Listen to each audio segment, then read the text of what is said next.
All right, a couple announcements as far as priority registration, March 26th at 9 p.m. You might mark that down.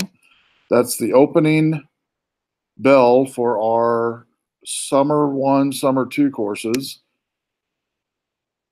Summer 1, Summer 2 courses, priority registration again, and you'll need a handout there.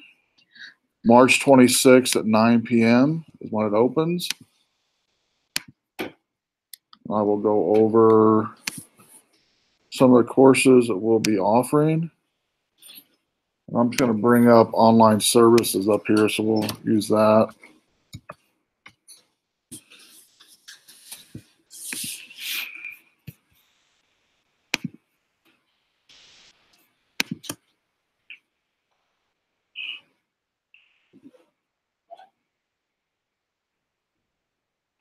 Let's see if they've got on my website yet.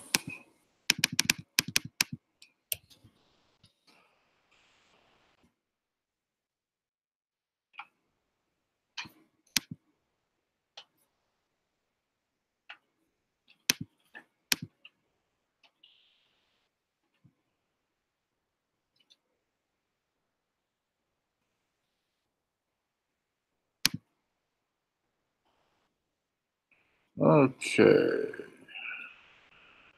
We'll do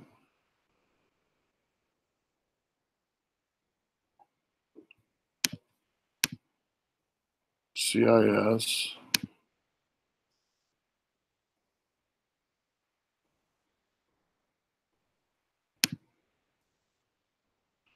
Okay. You guys probably can't see that there, but I did a search of CIS for summer courses on the Rock Valley College homepage. And I will make it a little bigger there for you. There you go. A little better. All right. So the first one, 520 through 612, special topics in computer and information systems, CIS 290. That is the Internet of Things course. That's what that one is. We always do, when we do special topics, we always have a 290 course that we always use. It's not in the catalog. It's whatever we want to use it for. We're doing Internet of Things. We went over Internet of Things course in here, right? You know about that one? Correct? And it's 4 projects, 4 Saturdays. We'll be providing the space for the 4 Saturdays, also providing the hardware and software.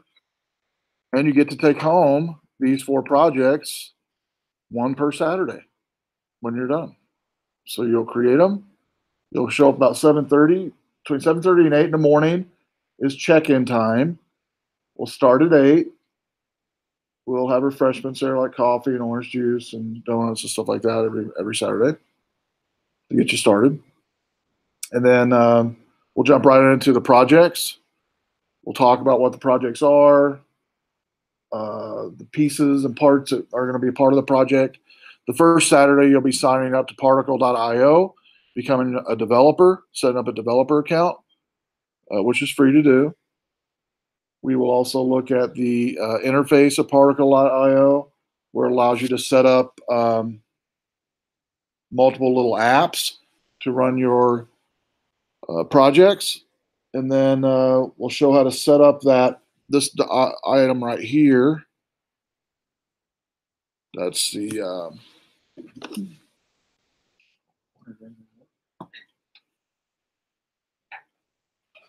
right there. That's the particle photon Wi-Fi enabled. This is a Arduino sensor. This is a robotic arm. Behind this picture frame is one of these, along with the sensor that moves the robotic arm. Control wearables, wirelessly control the photon device again, connected to Wi-Fi. And you'll be able to hit the color palette and we'll change the colors. And then the fourth one is you'll be using each week, by the way, what this is right here, called a breadboard. The breadboard allows you to plug in your particle, your sensor, and these little wire jumpers. You'll learn how to do that, along with the code for each week. You'll learn. I'll teach it to you. Not real difficult. So one project per Saturday.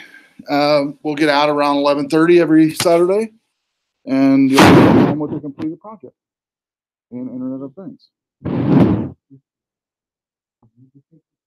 Do I know? Nope, this is an elective course. It's not required. You can use it for if you have electives that you have to have, which you always have to have a number of them. You can use it for your electives. For sure. Yeah, good question. So yeah, it's not a required course. It's an elective course, but I've been asked to teach it the last 3 or 4 years. I just haven't had time to do it. So this semester I pulled the plug to do it because right now it's kind of a good time to do it. IoT is supposed to spend like $59 million this year alone or $1 billion this year alone in wearables. Consumers are supposed to spend that. And wearables are like your smartwatches, your devices that you wear for sporting, for health and things like that.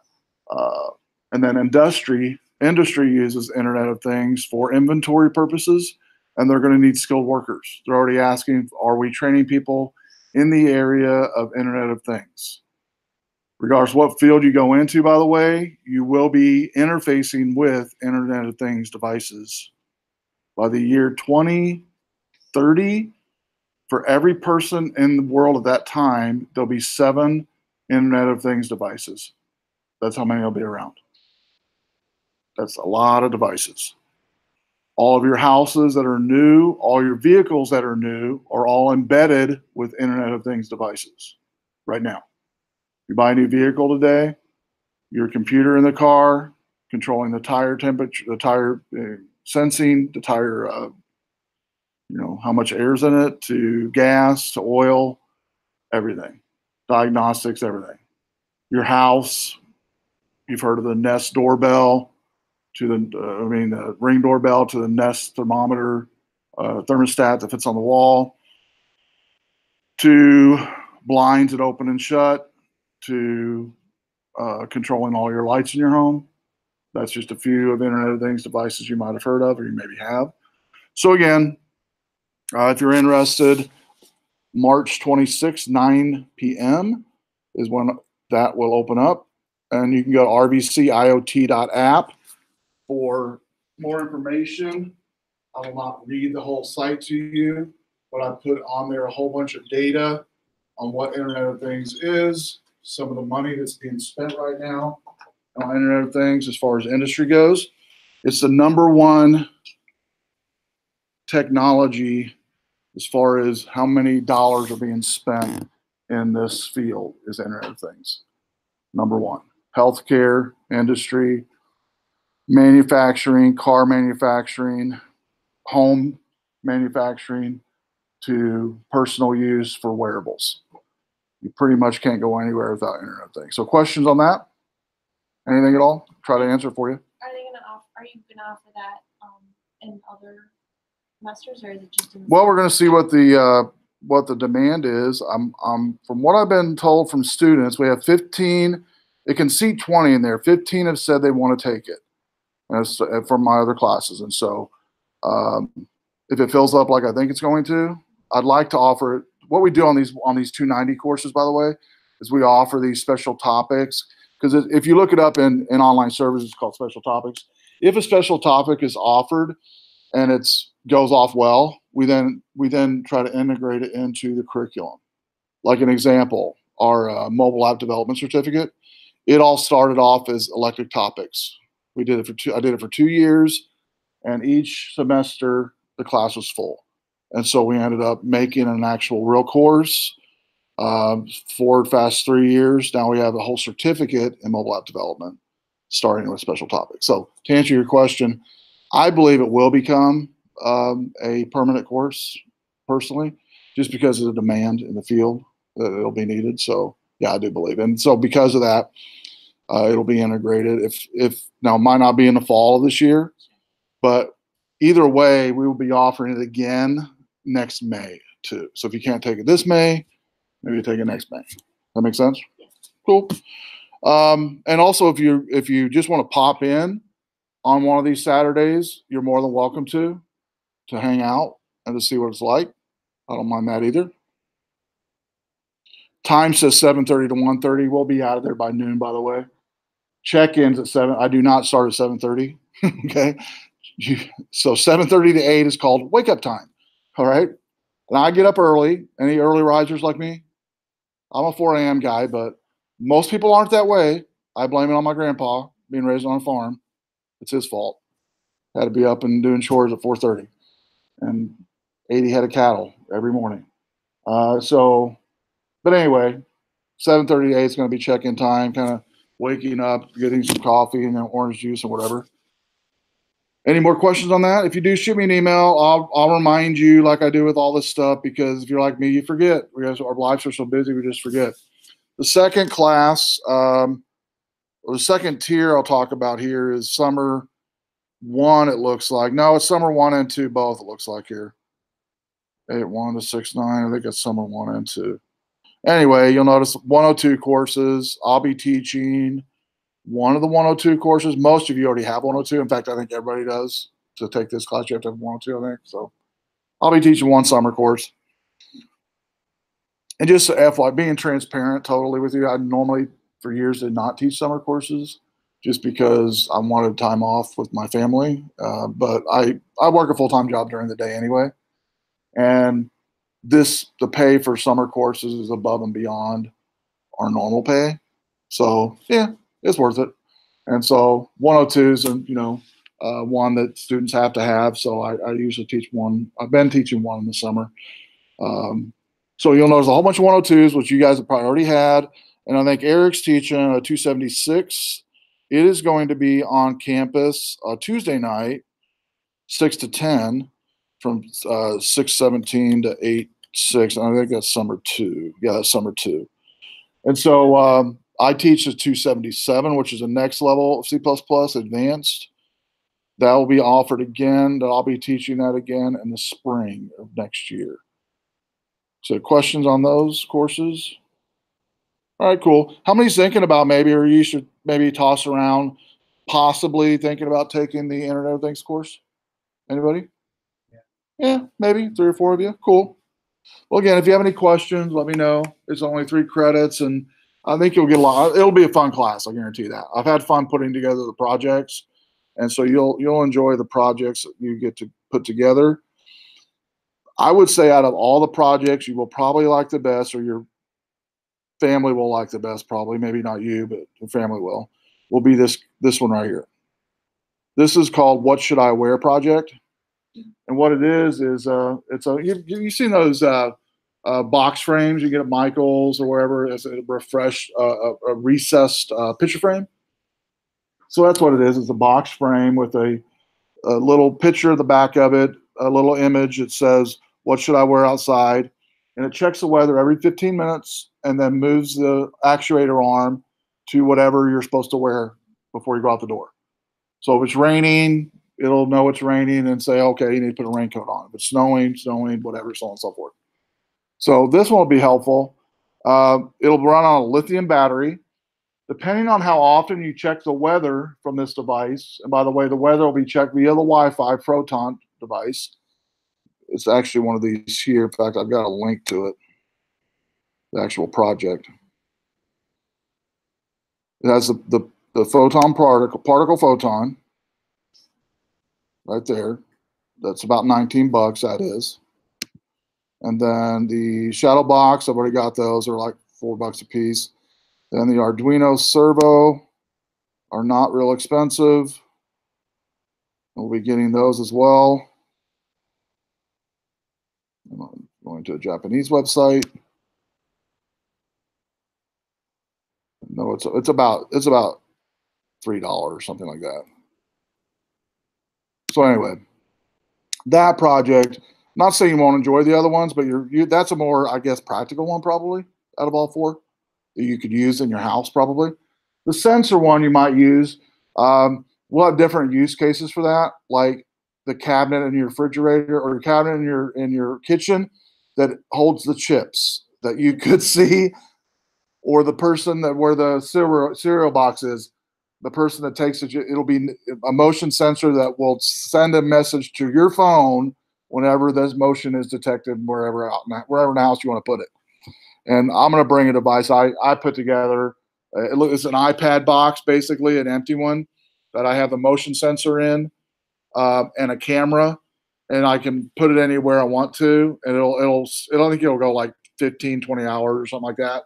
And it basically just sends images every time a motion occurs, along with the timestamp of when that image was taken. So there's fun stuff like that. And then wearables. Wearable jewelry is actually really big right now, where you can change the lighting of a earring or a brooch, or whatever. One of the wearable ideas out there is, you guys familiar with the emoticons, right? The emojicons, the smiley face and the thumbs up and all that. Having an LED embedded in like a jean jacket, and then being able to change the emojicon to whatever message or whatever emojicon you want to, depending on your mood, right? One of the funny ones I've seen is it actually senses your heart rate, and depending upon your mood, I guess, is attributed to your heart rate. If you're sad, your heart rate generally is a little lower than normal. When you're excited, your heart rate's faster, right? You'd be a smiley, thumbs up, whatever. And if sad, might be a smiley face or a poop emoji or something like that. And so, just funny stuff that you can play with. And again, is it novel? That stuff's like novelty stuff, but believe it or not, that's the stuff that's actually selling in the market right now, is stuff like that. Okay, it takes back my mobile app development class, first one. The number one app on the App Store was a fart app. That's all it did, was make fart sounds. That was it. Now you're like, people actually like that? Oh, yeah. You ever heard of the term gross anatomy?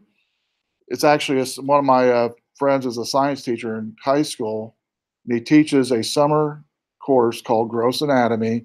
And all they teach, it's a grade school kids, but all he does is all these really cool labs, right, on anything that stinks, explodes, or is totally annoying. That's the type of lab he does with science. And it is exciting, and it does smell. And it's not just boys, by the way, that take part in this. Gals like it too. Some gals like it too. So anyway, it's the mindless apps that actually get downloaded the most. Because why do you think that is? We talked about this in my mobile class. Let me get your opinion. Why do you think the mindless apps are the ones people download the most and use? Just think about your life, your schedule. Why do you think that might be? Distraction. Huh? Distraction. Yeah, a distraction, a de-stressor, right? Anybody ever need a de-stressor in your life? Or is your life perfectly smooth and calm and collected all the time? Okay, so a de-stressor is things like, guess what? Games, right? Total de-stressor. That's the number one app type on the market, is games. It always will be. Not Word, not Excel, not PowerPoint, not Encyclopedia Britannica on the app. That's not number one. Are those good apps? Yes. But do we go to those when we need to relax? No. We go to the fart app to make the weirdest fart sound we can to annoy people. I don't know. Maybe that's human nature, I guess. We get a kick out of annoying people. I don't know. All right. So that's the Internet of Things class. And I went over all the three other 102s and the one Eric's teaching. Oh, the other one I forgot to mention. I didn't see it in here. Huh. Let's see. Stephanie and Jim was teaching one too. I thought they were teaching one on, what was it, Python and networking? Let's see if I can find it. I thought they were. Let me see here. So that's mine. Okay. Short term, I'll just select all these. Oh, you know what? It might be another. Might be not the CIS 102. Let's see about networking. Oh, I remember that. Leaving Stephanie and Jim out. I don't want to do that. Yay! This is it. Special topics and personal computer. This is Tuesday, Thursday. Starts in May, the same time while I'm teaching, but it's in the evening. Tuesday, Thursday, 6 to 9. This one is going over Python as it pertains to networking. Which, by the way, if you've heard of, have you guys heard of PowerScript in networking? The term PowerScripting in networking. It's a big Cisco thing, PowerScripting. Anyway, Python is another way to control and manage networks and configure networks. And you've heard of Python, I'm guessing, right? Python code. It's like the #1 language now for people to learn. I tell kids, even though we don't teach it here, there's tons of resources that you can learn on your own. But anyway, Python, they're going to teach it as it pertains to networking. So Jim's been involved in Python a little bit. He teaches C++. He dabbles in programming as over the years. He also, as you know, oversee a lot of the Cisco classes. So that would be a good one. And again, it's a non-required course. This one, I believe, let me see what the credits are on that. I don't think it's one. I think it's 3 credits. I don't think it's 1 credit. That doesn't sound right. I think it's 3 credits. Disregard this 1 credit thing because I don't think it is. Too many lab hours for that. So anyway, if you have questions on that beyond what I just told you, they're supposed to be giving me a blurb to post on social media, but until they do, you can email Jim or Stephanie, preferably Jim. He's probably going to know a little bit more as far as the Python stuff goes, if you're interested in that. You don't have to have any programming knowledge, just like with the IoT course. You don't have to have any programming knowledge for taking this course. Yeah. So it doesn't. It does, but it's not designed to teach the language as much as here's what you need to know about Python to do this in networking, if that makes sense. He'll go over the basics, I know, but it's not going to go into intermediate advanced level Python type stuff. Cool. And that's another course, by the way, that we wanted to offer, but we just haven't had spots, is Python. Python's one that I'm self-taught, done it for years. A lot of good resources, like I said, but that would be another good course to offer. And I'm guessing down the road somewhere, we'll probably replace a course like Java, which is going by the wayside, with Python. To me, that would be a good swap, probably. Because Java is pretty much going by the wayside as far as programming goes, but Python is not. Python will be around. And one of the resurgence for Python, by the way, is Internet of Things. It's mainly programmed in Python. If you've never experienced Python or you want to learn a little bit more about Python and what it's like, I will write this on a board, but I'll show you what it looks like on the overhead. This resource, sololearn.com. This is what I have my programming 277 students do as a refresher. But SoloLearn is a website you can go to learn programs like Python, like JavaScript, like Swift, like C++. What was cool about it is the interface is awesome. I'll go to the C++ one and I'll show you what the Python looks like. So it gives a really nice, like this is the first module, right? And it goes over basics all the way to, at the end, you get a certificate when you're done. And when you're done with each module, it highlights it. It makes it a colored icon. The ones that are grayed out are the ones that need to be started. But I'll just show you real quick what it looks like. Really short little bitty snippets. So explain something about the language. And then you go and immediately, I'll just select one and then read the question. And boom. And what's cool about it is since it's been around for so long, you can actually click on these comments and people will ask questions. They will give other resources. These are students from all over the world that have taken this. And it's totally free to use. And the other course on here, there's tons of them on here, but Python's one I do recommend. And every student I've recommended this to has loved the Python tutorial. So yeah, basic concepts, goes over control structures, functions, exceptions. If you know a little bit about Python already, you can click on this Take a Shortcut, and it'll just give you the quizzes to see if you know stuff. If you don't, you'll go back and have to go through the slides and read them. But at the end of it, each one of these gives you a nice certificate of completion. When you're done, it emails it to you. You know, some little accomplishment. And guess what it cost you? 0, except for time. And they're always updating it, always adding new languages. So Solo Learn, it also comes on your iOS or Android. On the app, it's a lot more richer environment. And it's like a game type of thing, game interface. And so tons of different languages. And what's cool about it as well is the last thing I'll mention is at a code playground. In the code playground, you can actually click on this new code, select a language that you want to play with, right? You select it, it modifies that page, and we can put in something like, you know, the first hello program or something like that, you know. Hello, we'll do a hello world or something. Semicolon. And then what's cool about it is you can compile it right here in the browser. Boom. Pretty sweet, right? So a built-in compiler. So that's Solo Learn, totally free and definitely worth it. Okay, tonight we're going to start with types of NICs in our discussion. You do see these 4 computers, right?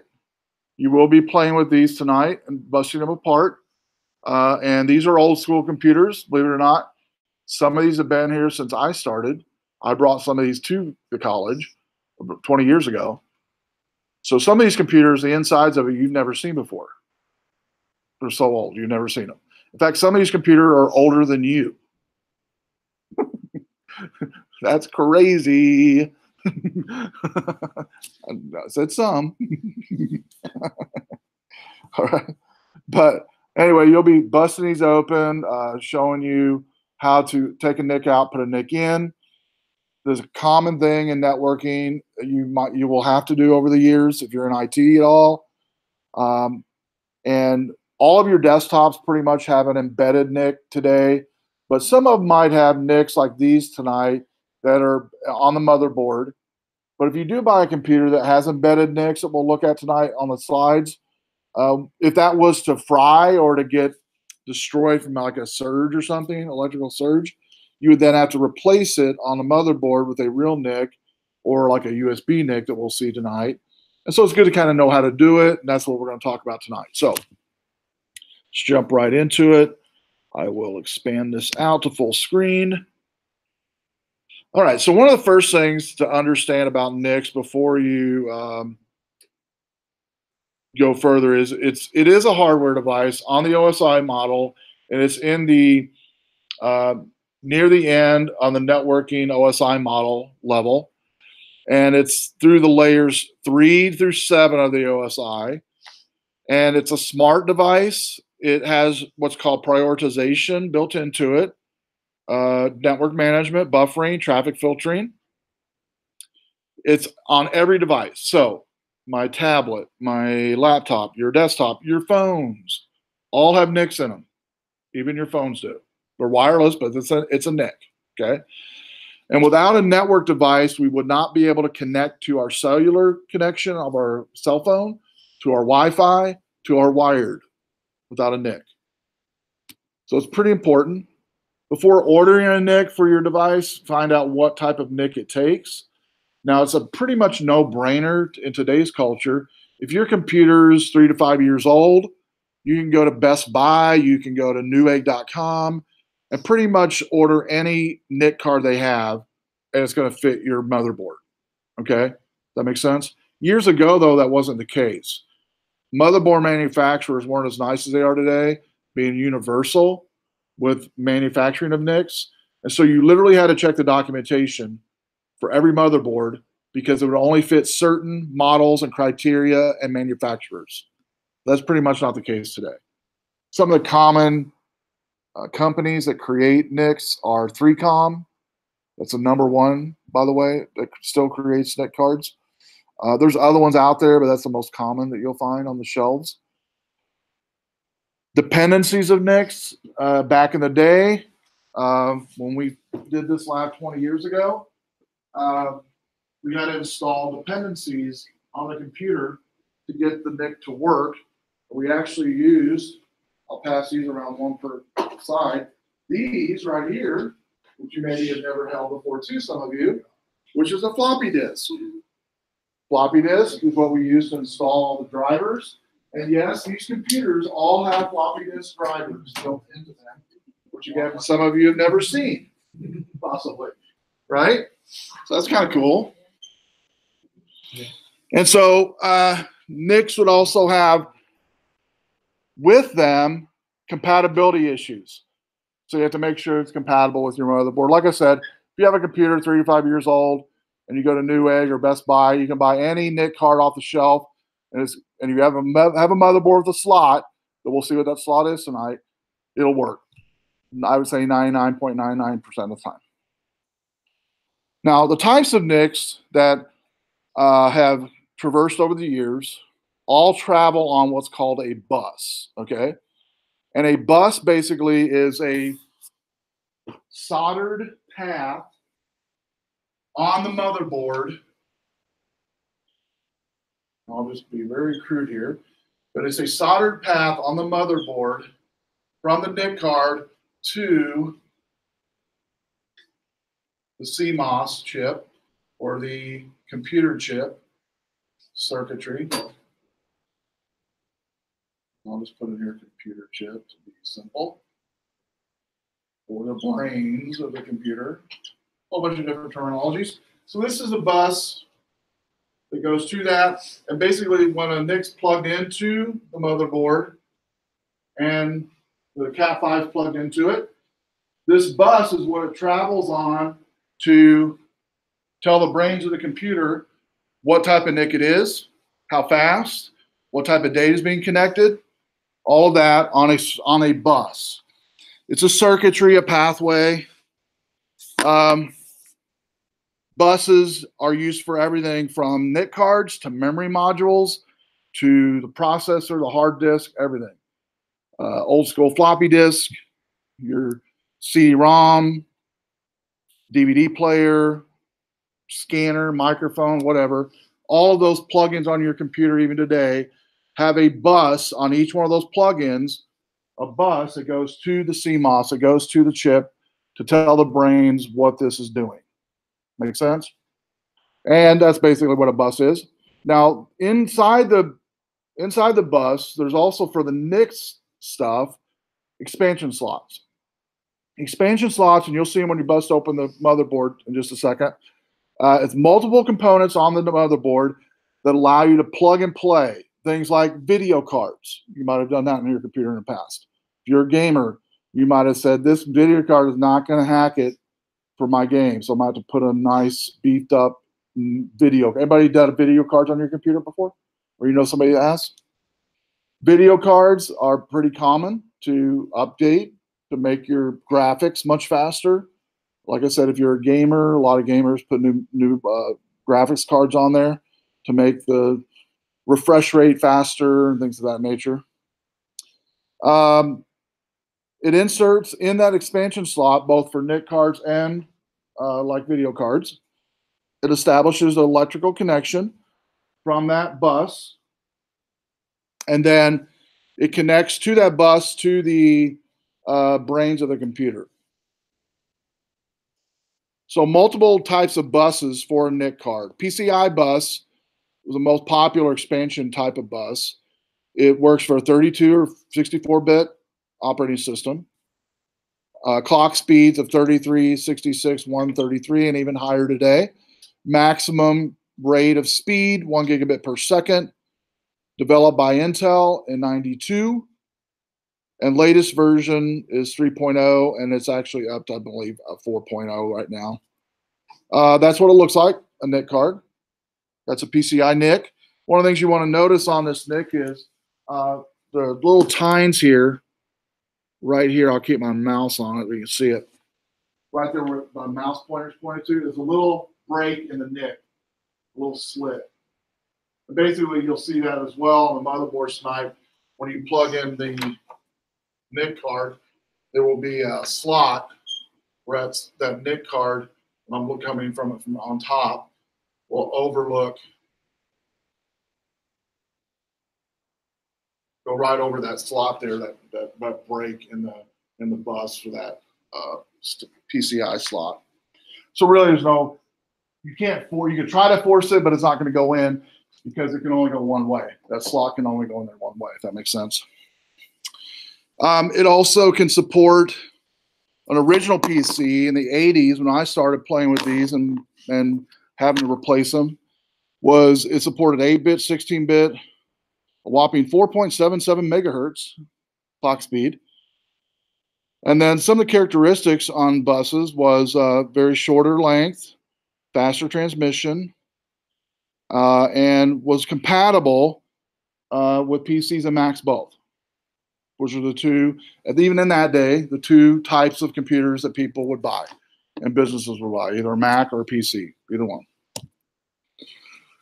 Then they came out with what's called a PCI Express, a little faster. You'll notice the data path right here is much shorter, okay?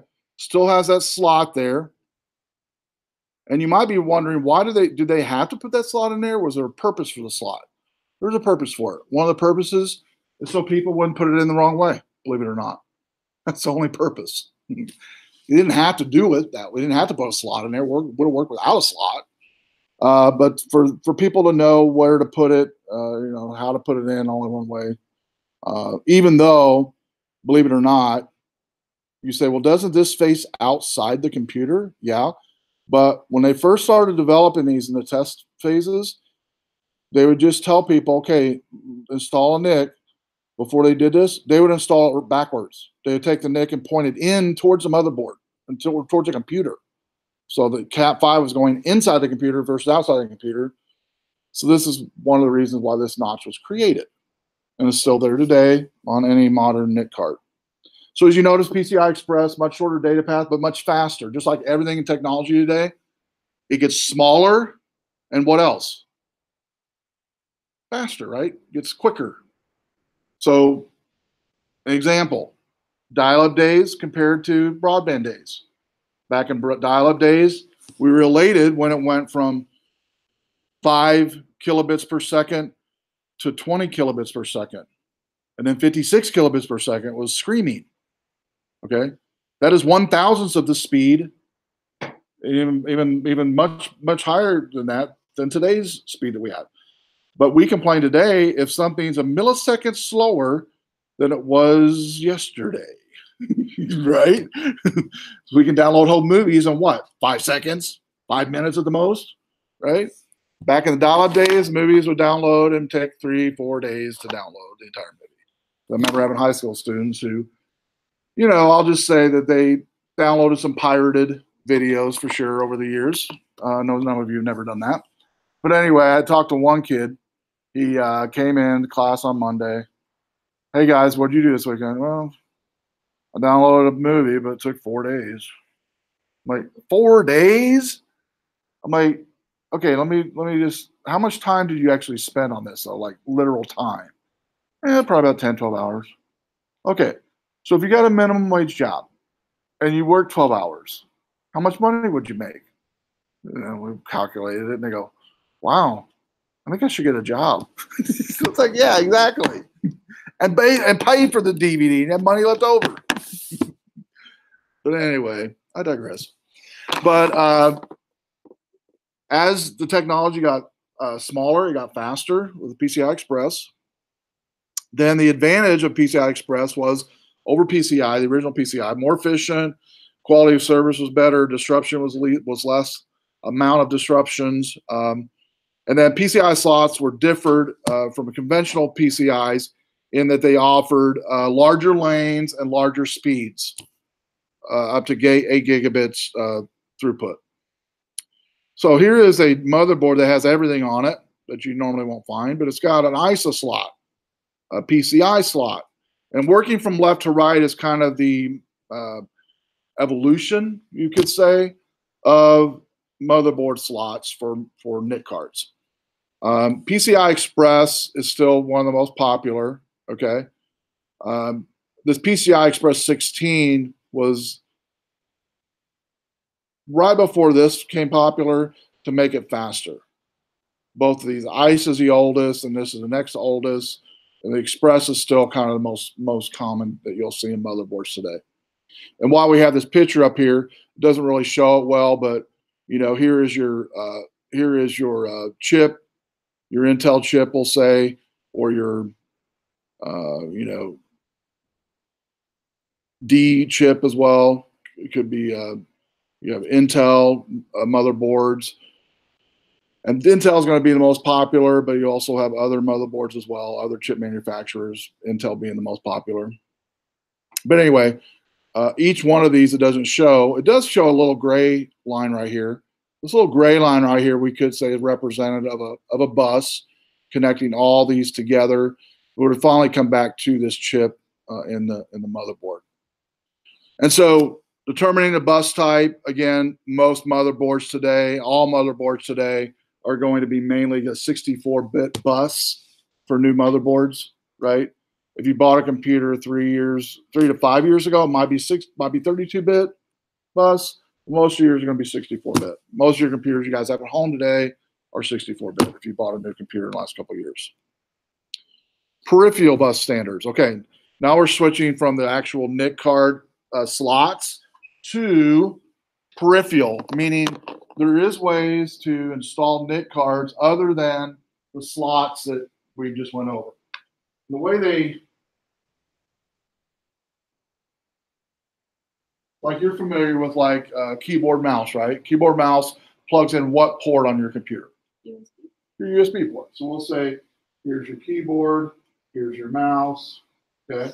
Well, over iteration of time, NIC cards went from this real estate to just a little soldered piece of plastic on the edge of the motherboard called an embedded NIC.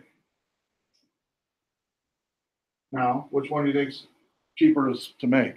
Brainer, right? Much cheaper to make this than to make that. All right. And they usually last the life of a computer. Most people have a computer today for, let's say, 5 years max, and you're getting another computer, right? If that long, maybe 3 years, right?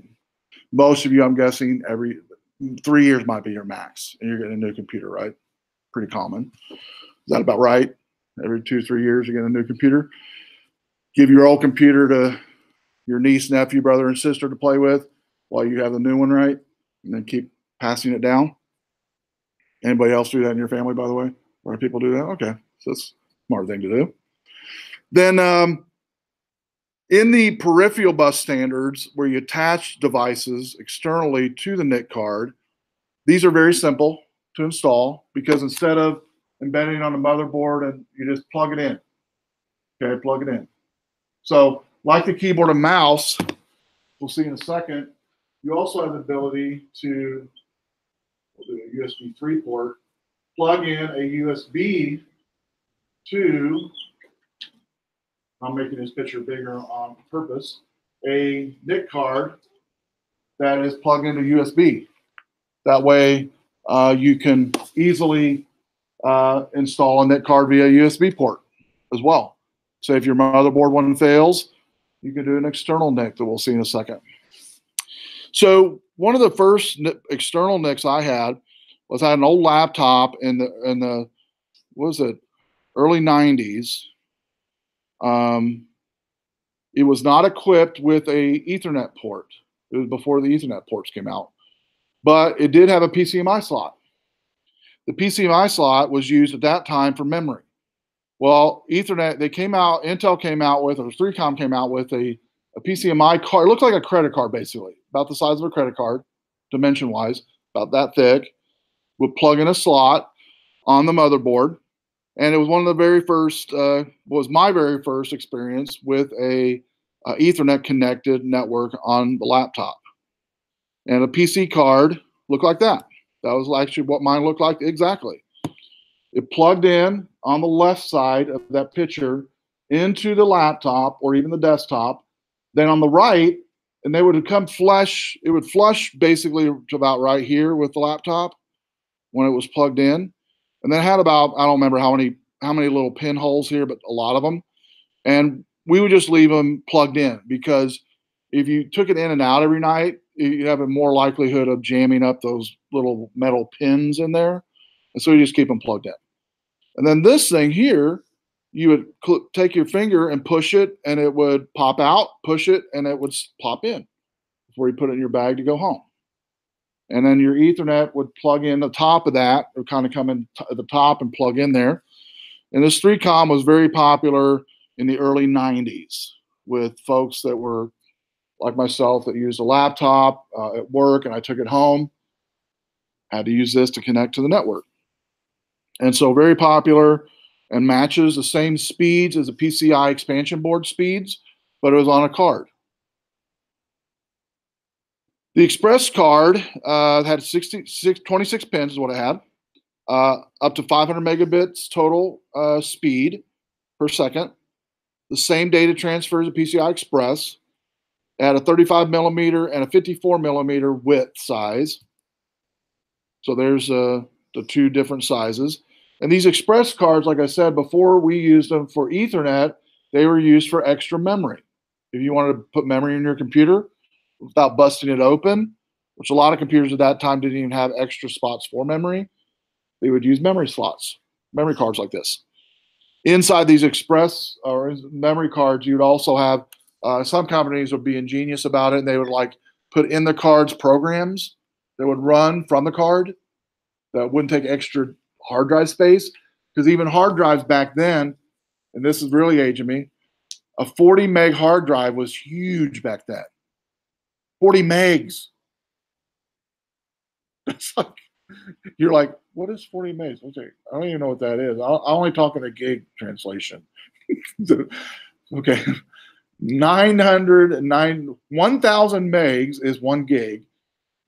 Okay, 1,000.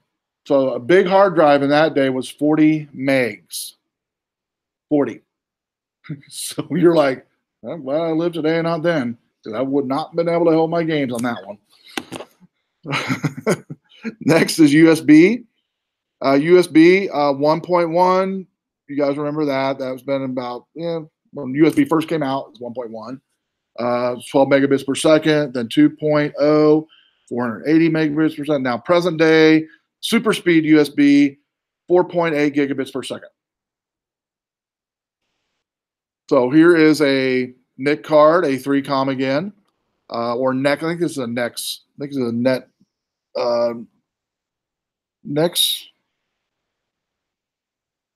Nexus, or I don't remember the company. Anyway, it's a USB NIC card, and basically had a cover to it. You'd unplug the cover and plug it in the USB port. You'd have to load a driver. A lot of times the driver was embedded in the USB device, because you can't download a driver because you don't have internet to download the driver, because this is why you got this in the first place. So it'd either be on the USB itself, or it was Netgear. That's what this one was, Netgear. Or it would be a floppy disk. You get in the box this, right, and a floppy disk. And then the floppy disk would be your drivers, right? Before you plug this in, your computer, you'd put the floppy disk in your driver, because the way Windows worked was when it noticed a device, a hardware device, it would do two things. It would scan your CD-ROM drive first to see if you had a driver in there, then your floppy disk second, then your hard drive third. That's the order of precedence that it did. So if you put the floppy disk in, it would find the drive and usually install it, no problem.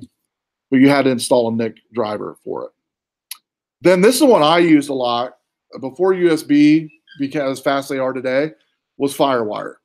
The cool thing about FireWire is, and still is today, is that you can power things through FireWire.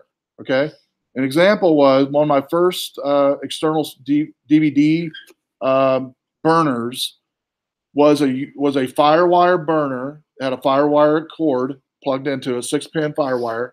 What's cool about a 6-pin FireWire is 2 of the pins have power, and so you didn't have to plug it in the wall. You didn't have to plug my DVD burner in the wall, or printers.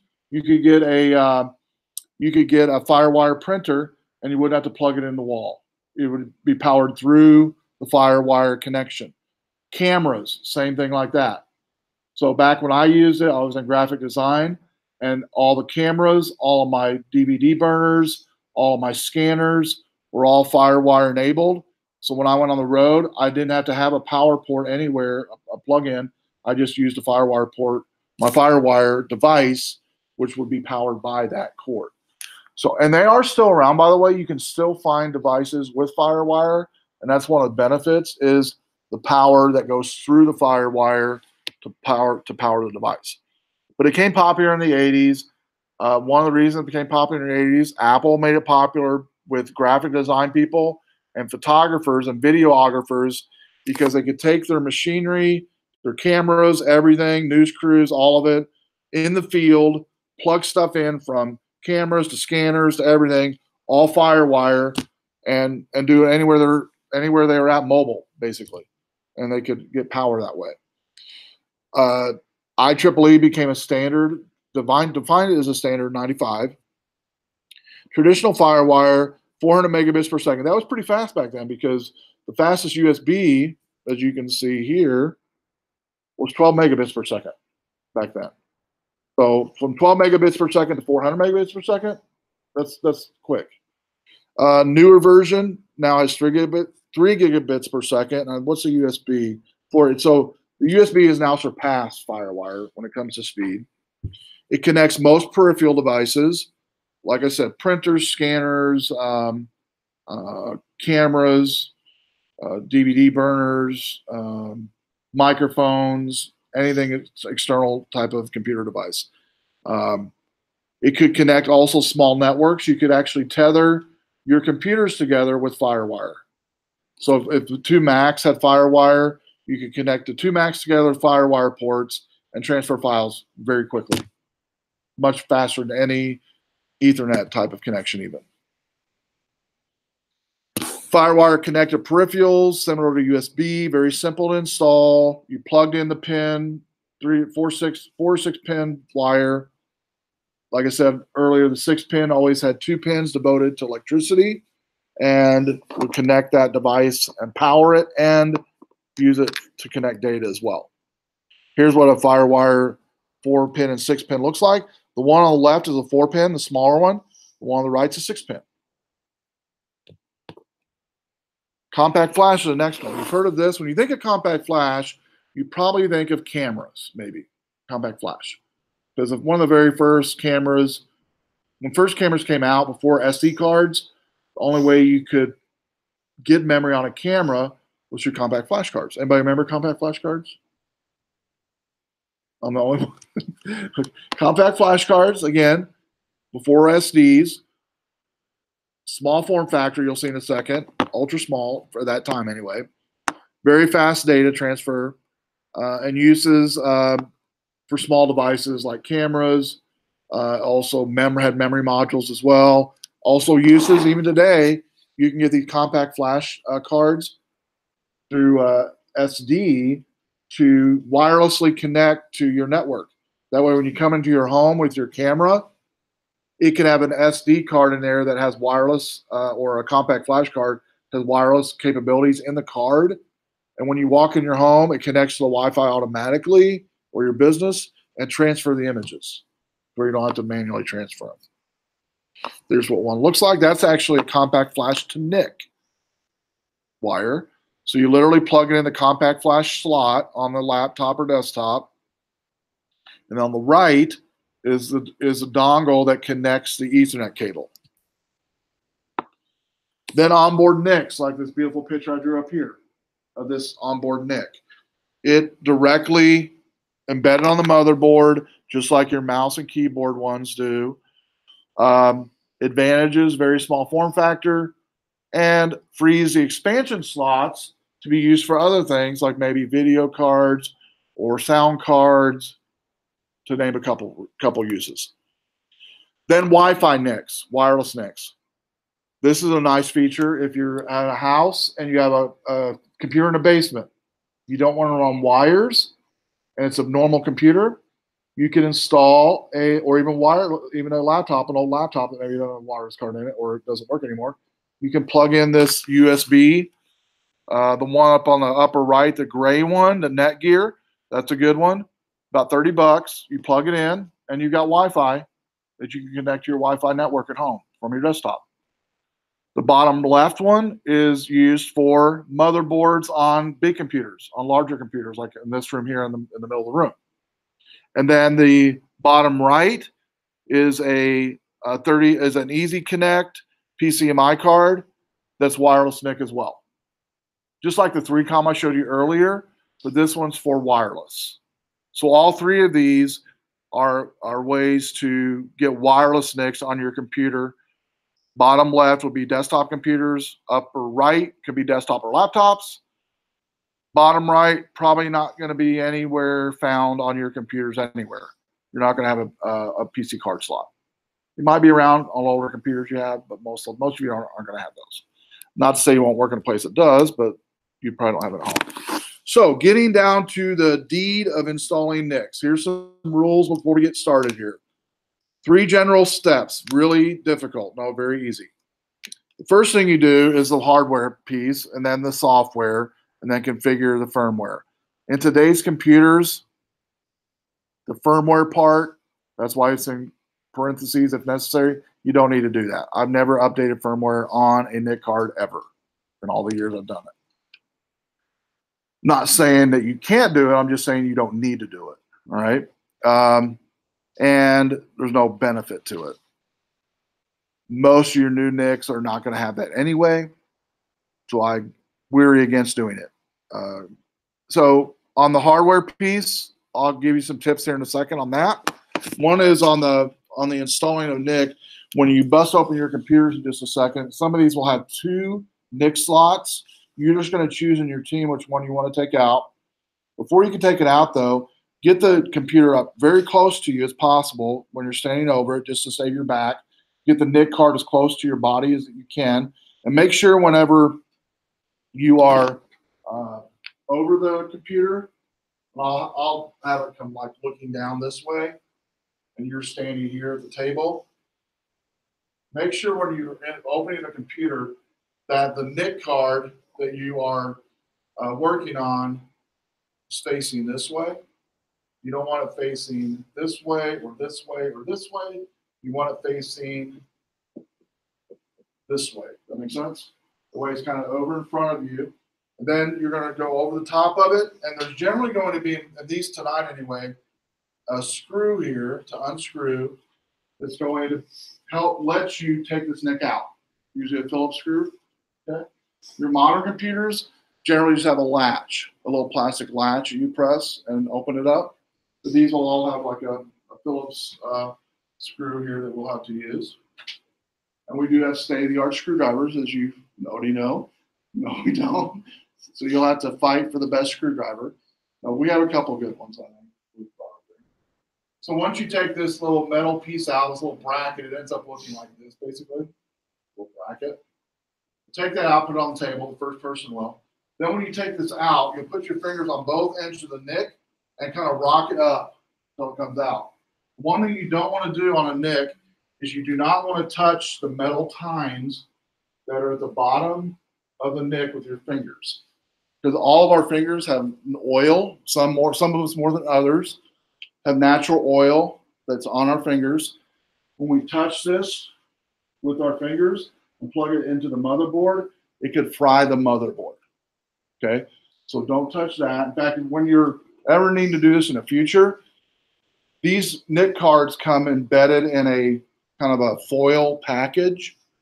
I recommend leaving it in the foil package till you're taking the old one out, then you're ready to put the new one in, then take it out of the foil package and then put it in. Now to put it in, the first person in your team is going to take out this piece, take out the NIC, lay it on the table. Second person is going to come in, pick up the NIC, and embed it back into the motherboard. And that person is also going to take it back out. Now, when you're embedding it in the motherboard, what you want to do is, I rock it from either side of the NIC like this. I kind of alternate back and forth with my thumbs till it's seated well.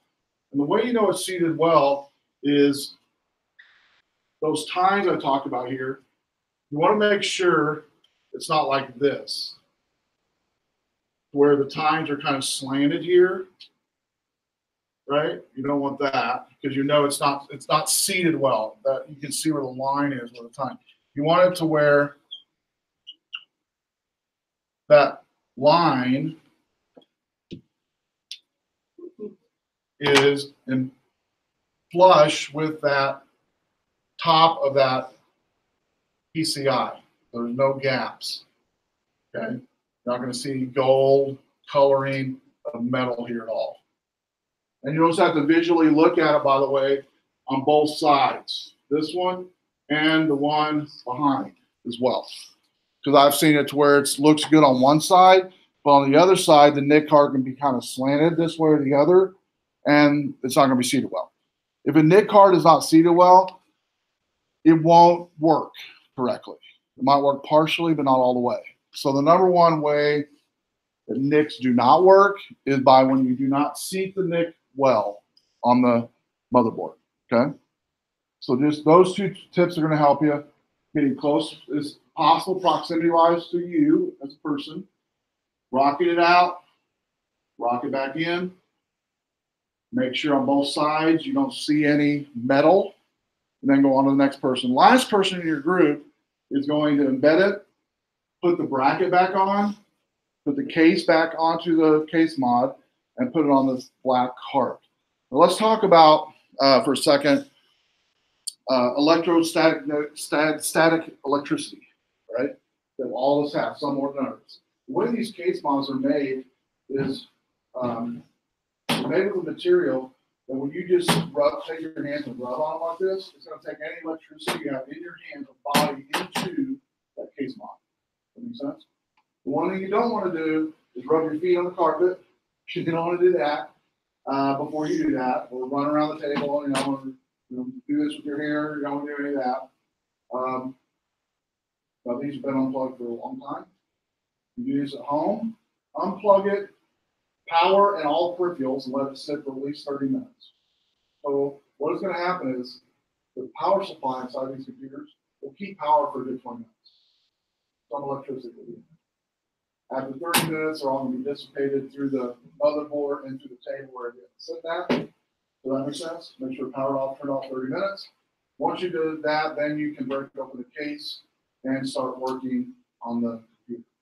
Here's another tip I'll tell you on anything computer related, specifically with NIC cards. So besides being as close as you can when you're working on a computer, I always do this. Take a photo of the computer that you're going to be working on, the area of the computer, in this case, the NIC card. That way, after you install it, you can compare it to the photo you took to make sure it looks just like it did before you did. That make sense? And you can use this little tip and trick, by the way, about any fixes stuff you do around the house or in your vehicle. That's why you have a camera. Just use it, and it'll help you to save you tons of time. How many has ever done something and replaced something, no matter what it is, and at the end of it, you got 5 screws left over? That's not good. You got 5 screws. Where do they go? Anybody had that happen before? Yeah, maybe just 3 or 5 extra screws. Probably not, but what do we do? Well, just hope it works. Okay. So if you take a picture of it, thankfully you only have 1 screw on this one. So the main thing for the photo, really, in this case, is just to make sure you're putting the right slot, number 1. Number 2, it's seated well, and everything like that. Question before we continue on, before I come up here in a second. Good so far? Clear as mud? All right. All right. Next is, we talked about the EEPROM, the electrically erasable, programmable, read-only memory. This has to do with the ROM that's on the computer itself, on the motherboard, does have some electrical charges to it, and it can be erased. So when you are updating the firmware of your computer, this is why I guard against doing it. If you upgrade the wrong firmware on your computer, it can fry the EEPROM, the read-only memory of your computer, to where it does not work. I've seen people do it. So steer away from any firmware at all when it comes to updates for your NIC card. I would even go as far as saying updates for your motherboard. Don't need them. Okay, you will survive without them, guarantee it. When it comes to installing and configuring a NIC, some tools you might need. Today's toolkit's very minimal in your computers today, but you know, a toolkit of some type. The cheapest toolkit, by the way, you can buy that you can keep with you at all times, believe it or not, is at Walgreens. They have one of the shelves there on the houseware has a really nice black case toolkit for computers. It's like 10 bucks. Perfect. And then you just keep it in your house when you need it. It's got a little magnetic device that basically, if you lose a screw, you can go down and grab it and bring it up and all that cool stuff. And so you don't need to spend a lot of money on tools, but it'd be good to get that type of toolkit at least. We've already talked about unplugging it, grounding yourself. Back in the day, and some shops still use ground straps, but most don't. In fact, if you go to like Best Buy and watch them working on their computers, they have ground straps there, but they don't use them. Again, if you use common sense, like I talked about tonight, with not doing some common things, right, rubbing your hands on the case, not running around the room, not doing this with your hair, you're going to be okay generally. Not touching things you shouldn't be touching, like the tines of a NIC card. Once you're done in your group, you'll insert the NIC back, attach a bracket. There won't be any cables tonight on these. Some older NICs did have cables that attached to other things on the motherboard. Some of them attached to hard drives, some attached to CD-ROM drives, but we don't have to mess with those. On configuring the software for the NIC cards, we won't be doing it tonight. And newer NICs, definitely you generally won't have to do it either, because the operating system, Windows and even Mac, has all the drivers of modern NICs built into the operating system. Okay. Back in the day, again, we used to have to use floppy disks, plug it in. Don't have to do that anymore. All right.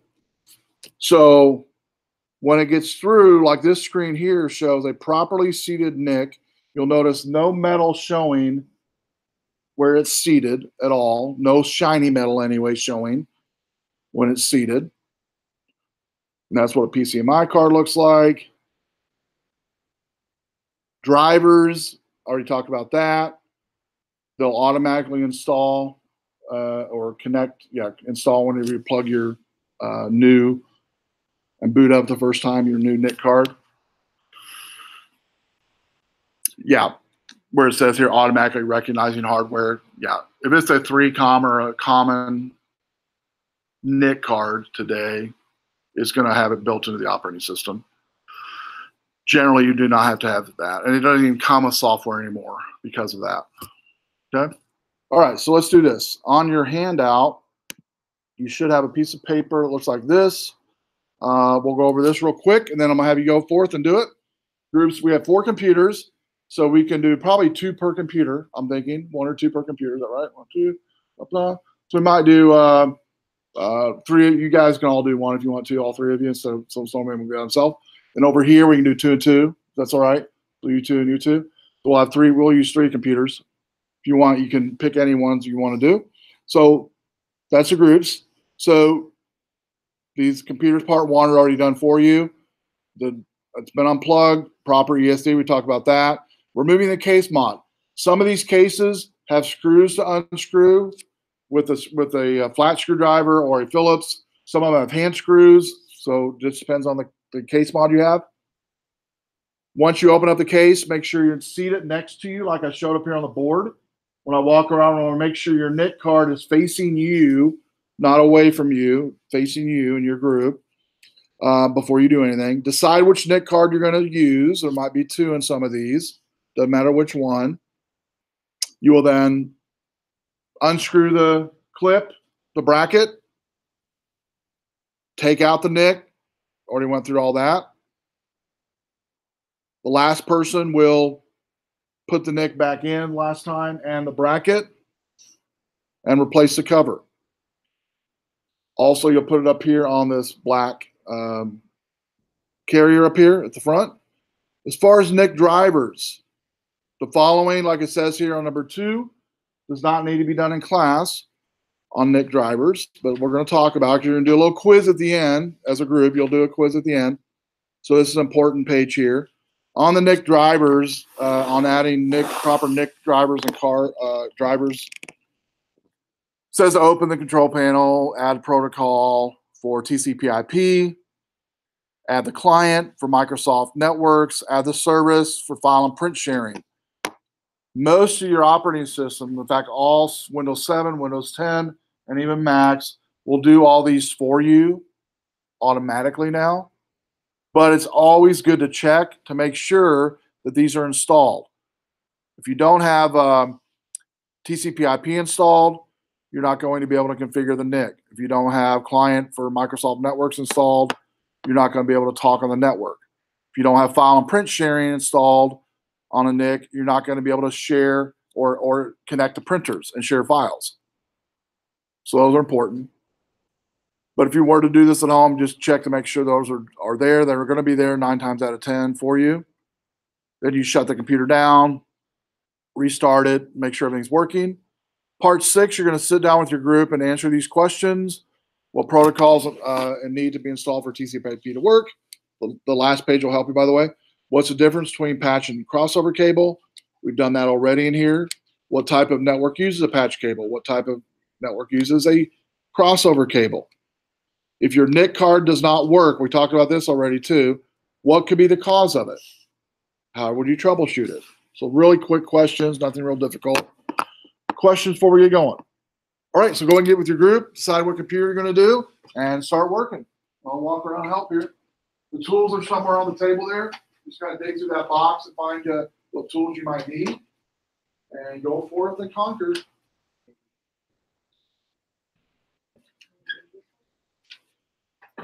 And here's what the case looks like, by the way, if you buy one Walgreens or anything. And there's some fancy screwdrivers, so help yourself. Don't be shy.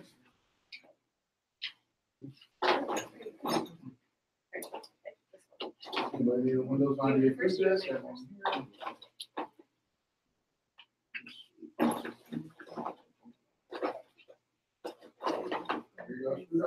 All right, guys, all yours.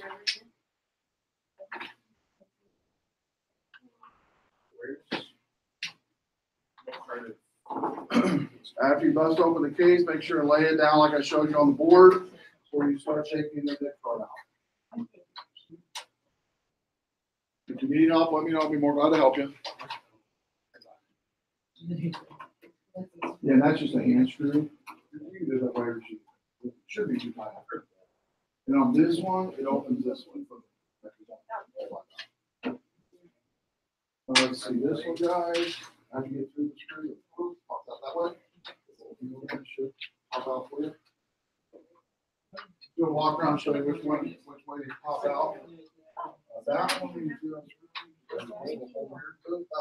And this can will pop out.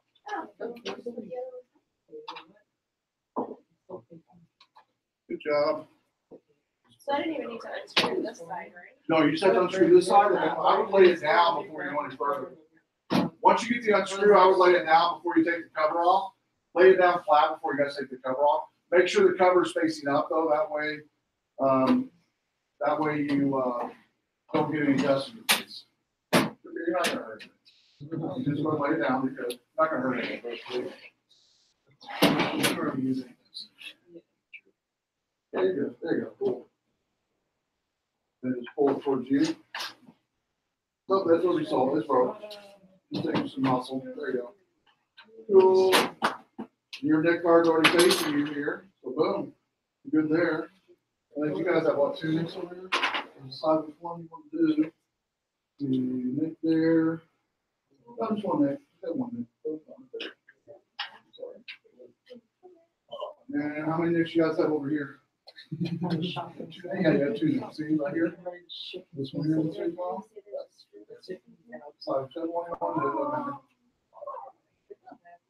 Cool. Awesome. Take your time. Doing good.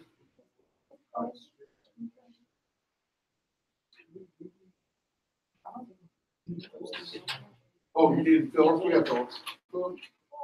Which is a small one, too. That's okay with you? Yeah, you have to unscrew it. Yeah. Unscrew it all the way. Whichever one you're going to use. And just be careful to pick it up before. Be careful pulling the screw out of the way when you're talking about it. Cool, cool. Doing good, doing good. There's only one screw, right? And I'm going to take pictures of you guys working. I will not take pictures of your face. I'm just going to take pictures of you working. All right. Cool. Yeah, you're the first person will take it out and put it back in. Yep. Oh, and. Yep. What you need? Lock it. Back up. You got it. No, you're perfect. Make sure don't touch your time. Spring 2000 we read. Do I know? Oh, yeah. Yeah, it was March. Yeah, that was an image server back in 2003. I used that computer actually to, I would wipe out the computers each semester. And this was my main computer that had all the games on it. Oh, Yeah, and I would connect it to the network, right? You get them all started with a floppy disk. And that floppy disk would initiate the file to drag it over that computer and install the operating system. All of it on floppy disk. Cool. Yep. And then he's ready. And then after he's done, he's going to be screwing everything back in. But you took everything out, he's going to put everything back in. Good job. Sweet. Already dead. Are you holding it? You don't mind? There you go. Awesome.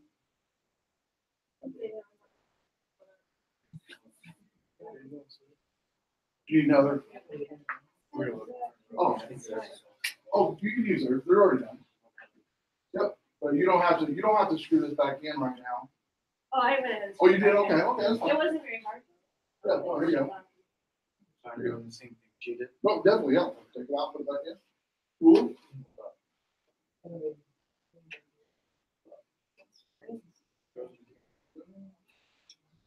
Good.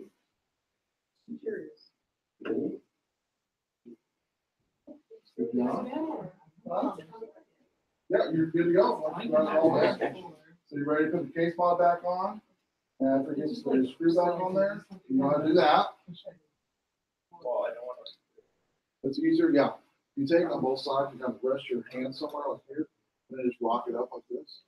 Yeah, it's gonna be easiest for you. Yeah, kind of rock it down, left to right, so you see it. You'll feel it seed, and Well, it just doesn't seem like well, you might have to do this type of thing. You might take the thumb, do this. See how it snaps in there? Okay, let me do this. See what you got. yeah, it's really It is. Boop. You'll see it. You'll feel it snapping. Grab it. Put some pressure. Put your thumb here. Yep, you got it. You feel it? There you go. Cool. There you go. Nice. It looks good on both sides. See it well. Good. Yeah, you're ready to put the screw in and put your cover on. And then when you guys are through connecting these, put that one on the bottom.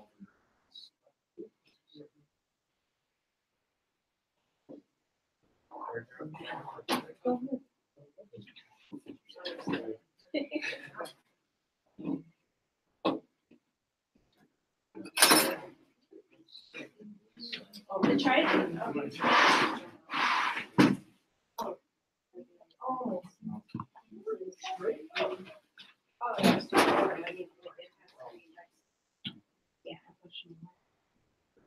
The bottom there, you got. I will have you guys put yours on the top shelf. And I'll have you put yours on the very top of your bed. Doing good, everybody.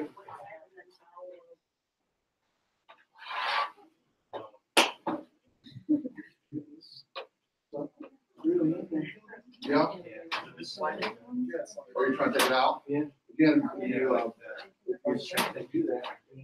grab it, like, see that little screw on this side, kind of leverage your body on the actual computer. actually lock it. That's why I had to come up on this side. Yeah, it takes a little muscle, not much. You're not gonna hurt it.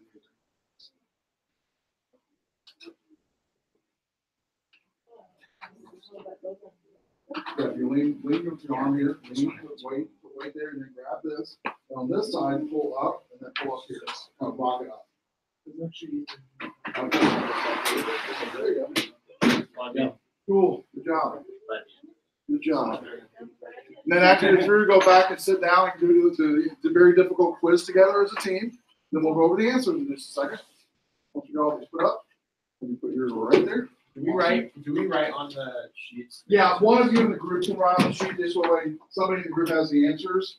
You're gonna do it together as a group though. You're not turning them in. You're gonna keep these, so Right. start in here. Oh, it's perfect. Oh, no, Yep.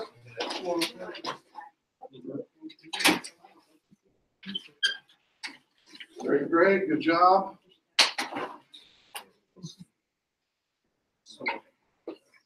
Put the floppy disk in that box if you don't mind. That'll work.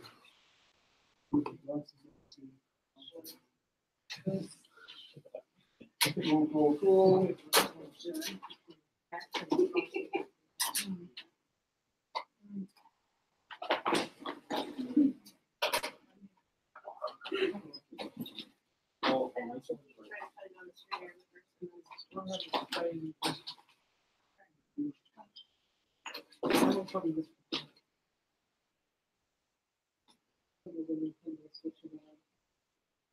Great. Other than that.